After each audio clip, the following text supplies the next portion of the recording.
കരയാത്ത ഗൗരി, തളരാത്ത ഗൗരി, കലികൊണ്ടു നിന്നാൽ അവൾ ഭദ്രകാളി. ഇത് കേട്ടുകൊണ്ടേ ചെറുബാല്യമെല്ലാം പതിവായി ഞങ്ങൾ ഭയം മാറ്റി വന്നു. കവി ബാലചന്ദ്രൻ ചുള്ളിക്കാടിന്റെ ഈ വാക്കുകളിൽ കളത്തിൽ പറമ്പിൽ രാമൻ ഗൗരി എന്ന KR ഗൗരിയമ്മ പിന്നിട്ട ജീവിതത്തിന്റെ ആഴമുണ്ട്. നൂറ്റാണ്ട് കടന്ന മലയാളി സ്ത്രീ മുന്നേറ്റത്തിന്റെ ചരിത്രമുണ്ട്.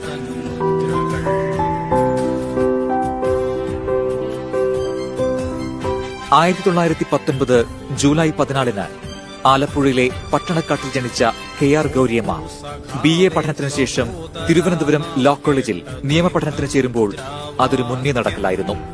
തീർന്നില്ല.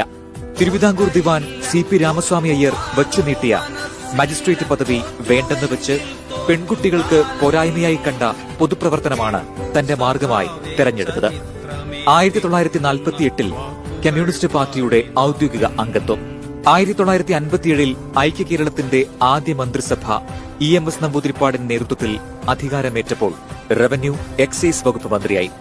മലയാളി ജീവിതത്തെ സാമ്പത്തികവും സാമൂഹികവുമായി മാറ്റിമറിച്ച ഭൂപരിഷ്കരണ നിയമത്തിന് ഗൗരിയമ്മ നൽകിയ സംഭാവന കേരള ചരിത്രത്തിലെ സുവർണ അധ്യായമാണ്. ഏറ്റവും കൂടുതൽ കാലം നിയമസഭാംഗവും മന്ത്രിയുമായിരുന്ന വനിത, ഏറ്റവും പ്രായം കൂടിയ വനിതാ മന്ത്രി. ഇന്ത്യൻ രാഷ്ട്രീയത്തിൽ KR ഗൗരിയമ്മയ്ക്ക് സമാനതകളില്ല.